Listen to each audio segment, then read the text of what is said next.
If you're my wife, cut ties with your family. Don't even attend your mother's funeral. How cruel. Berated by my husband Chris and his mother Mary, I couldn't help but let those words slip. I've made up my mind. I'm getting a divorce. Just as I finally resolved to do so, Chris's sister Ashley, who had always stayed out of things, said something truly shocking. My name is Nancy, and I'm 38. Live a wonderful life filled with light. That was what my late mother used to tell me. Even though I grew up in a single-parent household, I never felt lonely or wished I had been born into a different family. The memories of my warm mother and my kind father, who passed away, are still treasures to me. I always thought mothers were warm and loving, but I found out that's not always the case. It was 10 years ago. I had just married my then-boyfriend, Chris. Chris and I had been dating for a long time, and with him now as my husband, I thought every day would be filled with joy. But the day after the wedding, Chris said, All right, pack your stuff. at that time, we were living together in the apartment where we'd been staying since our dating days. Originally, it was Chris's apartment, where he lived alone until I started coming over, and then we moved in together. We didn't have the financial means to afford a new place after the wedding, so I assumed we'd continue living in that apartment. From today, we're living at my parents' place. But as Chris said that, he stuffed clothes into a big bag. I couldn't help but question him. What? Isn't this your place? Chris let out a short sigh. Obviously, we're moving back to my parents' house. What? Wait, did we ever talk about this? We didn't, but it's common sense that when you get married, you live with the husband's family. Is that so? Honestly, growing up in a single-parent household, being distant from relatives, and not having many friends, I didn't know much about these norms. Sure, in TV dramas, wives often live with the husband's parents, and it usually leads to trouble. The only married friend I had was living in a two-family home with her parents. Even with my limited understanding of social norms, Chris's so-called common sense gave me a bad feeling, a sense that something was off. We're already set to move out of this apartment. But things had already been decided without my input, and there was nothing I could do. Why couldn't he have told me this earlier? I felt uneasy but had to accept it. I decided to change my mindset and try to enjoy life with Chris's family. Chris's family included his mother, Mary, and his sister, Ashley. His parents were divorced, and while the reason was different from my situation, with my dad passing away, both of us had been raised in single-parent households. Chris and I shared similar backgrounds and got along well, and I felt I had built good relationships with Mary and Ashley during our wedding and interactions afterward. I bet living with them will be fun. I had such a naive thought. Welcome. From today, you'll be working here as our dill. But as soon as we arrived at their house, those were the words Mary greeted me with at the front door.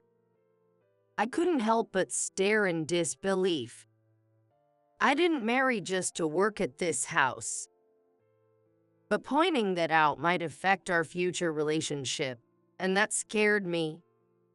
Plus, I wanted to believe she had just misspoken and didn't mean any harm, so I didn't have the courage to say anything back. However, within a few minutes, I realized her words had been nothing but malicious. I've left the laundry to pile up, so wash it all, will you? Huh? We knew you'd be coming after the wedding, so we let the laundry pile up. Be glad, it's your first job here. It's great that we can rely on you. I wanted Chris's family to rely on me like real family, but this wasn't what I had imagined. Before I knew it, Mary was explaining how to use the washing machine and which detergent to use. Mary had an intimidating air about her that made me feel like I had no choice but to listen. She was like a boss. Her aura was nothing like that of a family member. I realized that her kindness up until now had been a facade. It was just too tiring to handle everything myself. When Chris told me he was getting married, I didn't care who it was. I just wanted someone quickly. Sure, you're nothing special in looks or family background, but being fully able-bodied and healthy makes you useful here, so don't worry.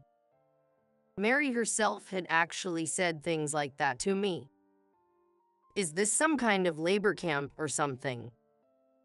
Housework and cleaning were expected, and whenever Mary went out, I had to drive her, and when she returned exhausted, she demanded massages. I was also told to eat last after everyone else had finished. I was required to bathe last, go to bed last, and wake up first. If I overslept even a little, Mary would yell at me. What did you marry into this family for? I married Chris because I loved him, not to be forced to work here. But even Chris, whom I adored, seemed to have brought me to this labor camp and nothing more. He used to be such a gentleman, always walking on the roadside of car when we were out.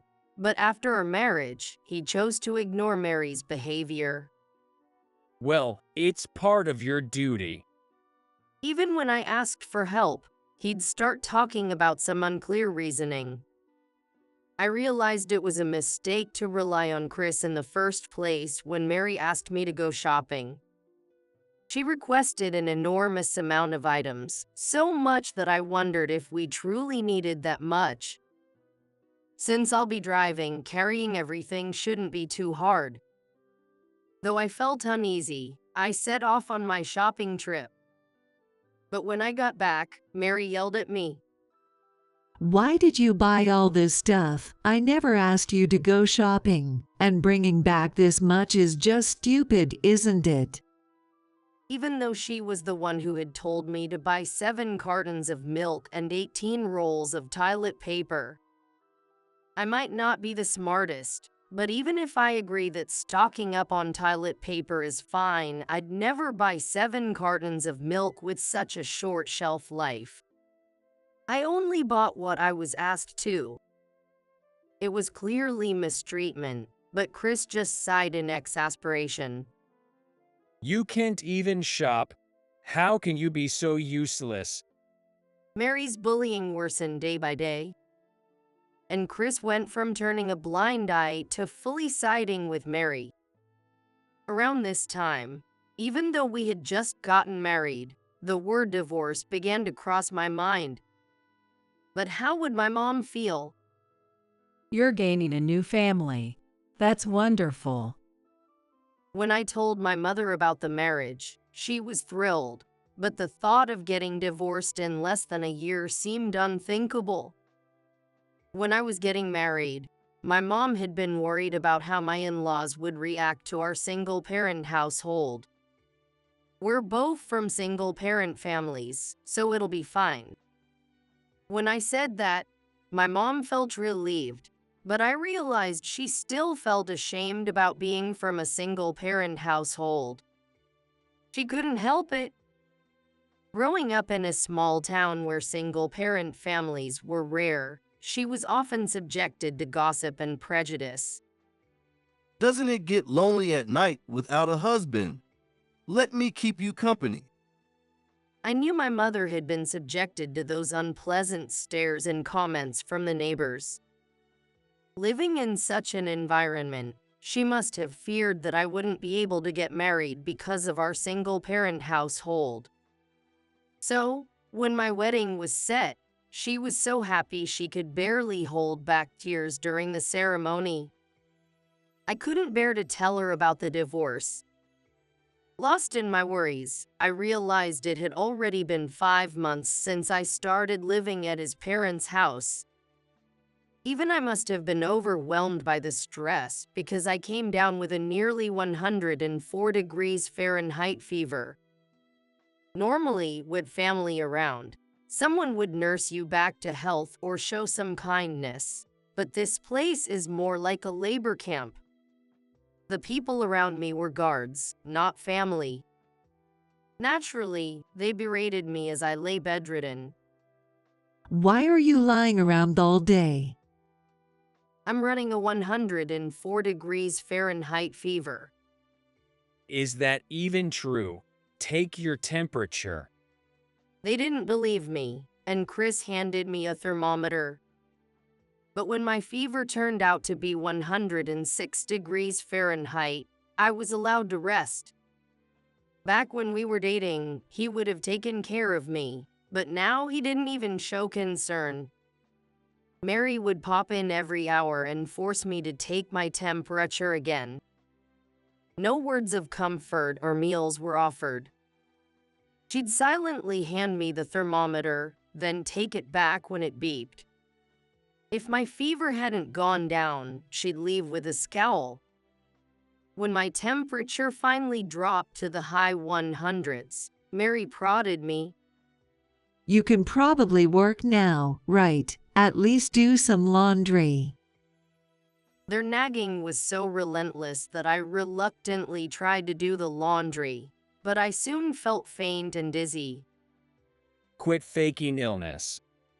Chris and Mary just laughed at my condition. It became clear to me how they saw me not as family but as a worker. Just as I was recovering from the fever and regaining my strength, I got the call that my mother had passed away. She'd had a stroke while shopping and collapsed in the street before being taken to the hospital, where she remained until the end. I couldn't believe it and didn't want to accept it. I didn't even want to go to the hospital because I didn't want to acknowledge her death, but that would have been pitiful for her. With a heavy heart and even heavier feet, I slowly prepared to head to the hospital when Mary called out to me. Where are you going? I was told my mother passed away. I couldn't clearly articulate my mother's death because I hadn't processed it yet. The more I put it into words, the more it felt like my mother was slipping away. However, Mary was certainly not the kind of person who would show me any consideration. Oh, I see. Well, come back quickly. What? You left our lunch dishes out. Hurry up and come back to clear the table. Well, there are funeral arrangements and ceremonies today, tomorrow, and maybe even the day after, so I won't be able to take care of things here for a while. What? So you're saying we should do the housework because your mother's funeral is more important? I didn't mean to sound arrogant, but essentially, yes. Yes. Unbelievable. Chris, are you there? Mary called Chris from the other room. What is it, Mom? What's going on is that Nancy said she won't do any housework for the next few days. What? Do you realize whose generosity allows you to stay in this house? How dare you get defiant? Without even asking for my reasons, Chris started scolding me. No, it's not like that. My mother has passed away. There are funeral arrangements and ceremonies, so I said I can't take care of things here. Don't give me that crap. You're going to prioritize your mother's funeral over this household. If you're my wife, you should cut ties with your family. Chris grabbed me by the collar. How cruel. I couldn't help but let my true feelings slip. Not a single person asked about my mother. They didn't even ask if I was okay. I knew this wasn't the kind of people they were, but my fragile heart after losing my mother made their coldness all the more painful. I need to divorce him. Why didn't I realize it sooner? Mom would be so upset to know I stayed with people like this. My mother always wished for my happiness. But right now, I'm not happy at all. Even my mother wouldn't be pleased with this situation. I'll get a divorce. Just as I was about to say that, Then I'll cut ties too. Ashley, who was supposed to be upstairs, suddenly appeared and said this. To be honest, back then, I felt uncomfortable around Ashley, who was in high school. She must have known that Chris and Mary were always picking on me, but she never said anything or tried to reach out to me. She wasn't present for the wedding greeting, saying she had practice, and though she attended the wedding, we only exchanged a few words. Even when everyone gathered for dinner, she was often silent and would soon retreat to her room. Frankly, she was the hardest person in this household to read. I couldn't tell if she wanted nothing to do with me or if she looked down on me like Mary, thinking of me as just some foolish wife. But here she was, speaking up with this shocking statement. It made all of us, including Chris, Mary, and even myself, cry out in disbelief. Huh? What? What are you talking about? It was the first time we'd ever been united on anything. Ashley, what are you saying? Well, didn't you just say that if she's your daughter, she should cut ties with her family? I never said daughter. I said Dill. Sure, she's technically a stepdaughter on paper, but I don't see her as a daughter at all. Oh, my mistake. I thought you meant me too since I'm your daughter. You know we'd never ask you to cut ties with us. Well, that's fine. I'll just leave then. What? Ashley's casual attitude left Chris and Mary wide-eyed. They were probably shocked that something they thought would end as a simple misunderstanding had escalated to Ashley saying she'd leave home. I felt the same way. Why such a sudden decision? Mary, flustered, asked Ashley. Well, because your attitude towards Nancy is just unbearable. What? Chris and Mary were baffled. I, too, was taken aback that Ashley, whom I had been wary of, was now siding with me, leaving me standing there with my mouth agape. You were calling her a worker before the wedding and never treated her like a real wife. You said you'd be kind to her until the wedding to keep her from running away. I wanted to tell Nancy everything during the wedding greeting and ceremony, but if I did, I'd just get yelled at by Mom and Chris. Plus, I didn't have a strong relationship with Nancy, so I didn't think she'd believe me anyway. Mom and Chris put on an act, so no matter what I said, I'd just look like a meddling SIL against the marriage. But keeping quiet about it felt frustrating, too. After the wedding, it's clear all they've done is mistreat her. I couldn't stand my family anymore and felt sorry for Nancy. That's why I didn't want to talk much with anyone and only had the bare minimum of contact with Nancy. I'm sorry, Nancy. At first, I was just stunned by Ashley's sudden confession, but then I understood. Ashley must have felt torn between her family and me. Her awkward kindness touched me, and I smiled warmly. Touched by Ashley's clumsy kindness for the first time, I couldn't help but smile as I said, "It's okay. Don't worry about it. Thank you for caring."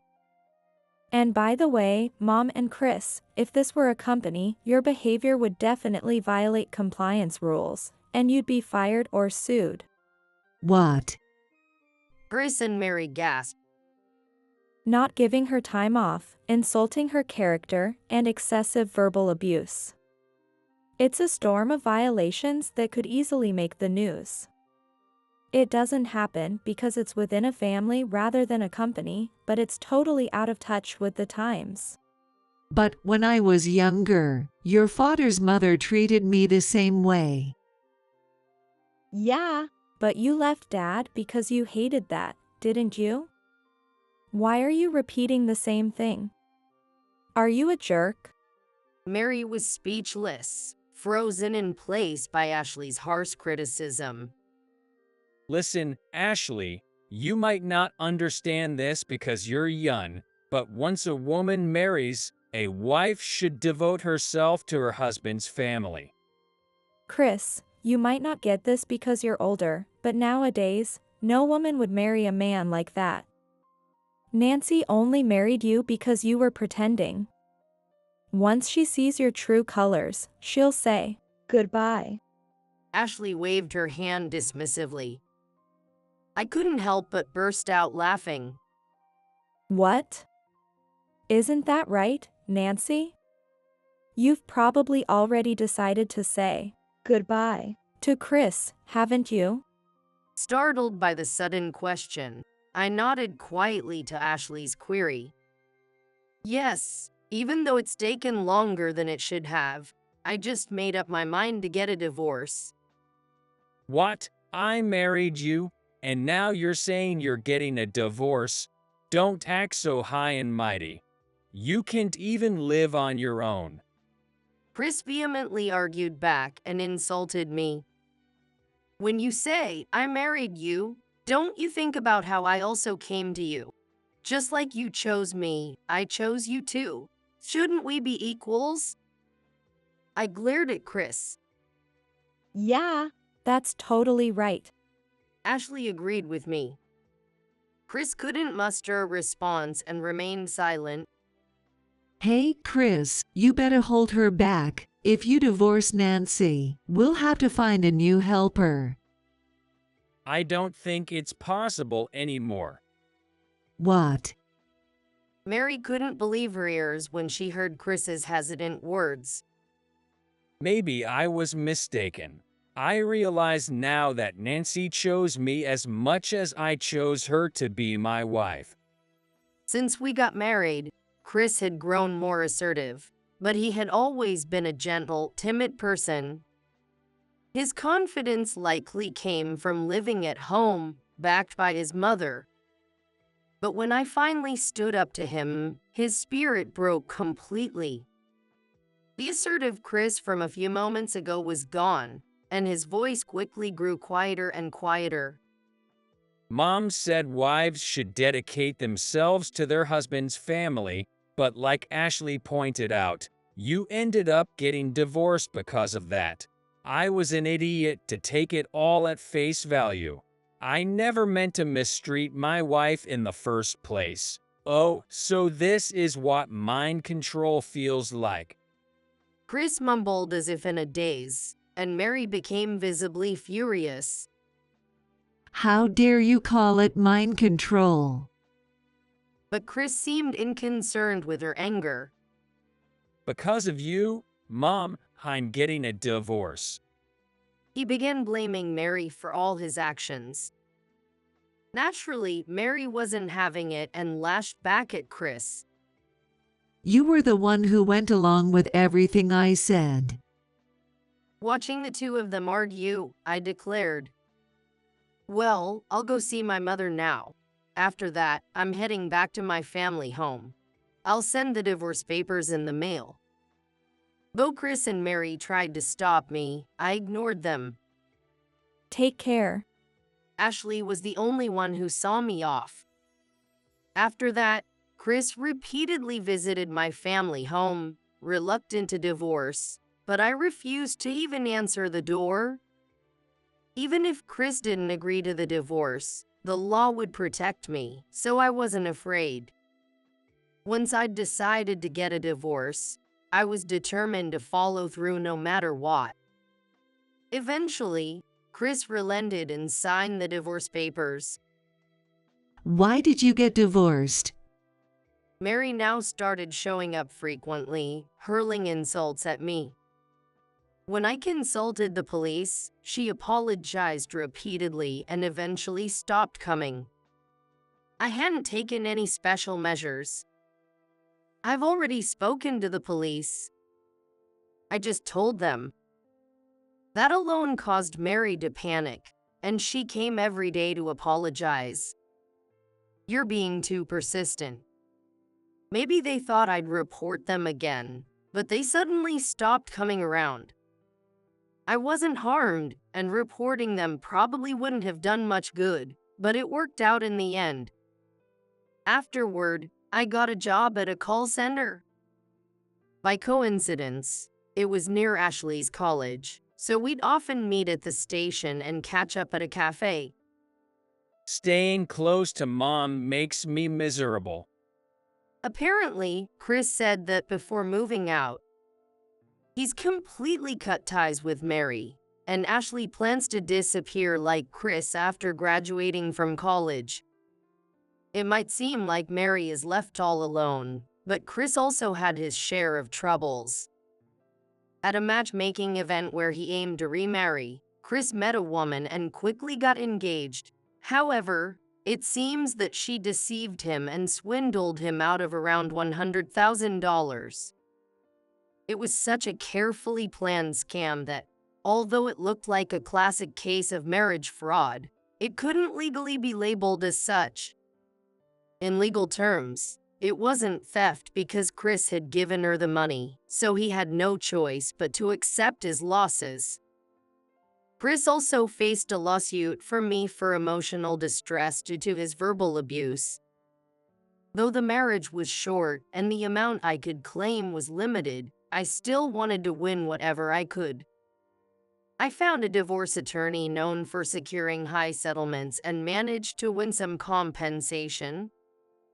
After factoring in legal fees, it wasn't much of a profit, but it felt like a reward for all I'd endured. Whether it was money or something else, I just wanted tangible proof that I had fought and won. The amount didn't matter. Just knowing I defeated Chris was enough for me. Chris was drained after being scammed following his settlement payout, and he had a rough time. Serves you right? I enjoyed my time being single for a while, but about 3 years ago, I met a man. We were introduced through a mutual acquaintance, and since we're both divorced, we've been able to build a good relationship. I know now that marriage isn't always synonymous with happiness, so I'm still unsure about getting married again. But I'm perfectly content the way things are now, and I think this kind of partnership is also worth considering. Of course, it's possible that I'll change my mind and decide to get married someday, but for now, I'd like to keep some time to myself. And I also want to deepen my friendships with the people I've gotten close to at work. However it goes, I love you, Nancy. He always expresses his love for me, so for the time being, I'm happy to keep things as they are.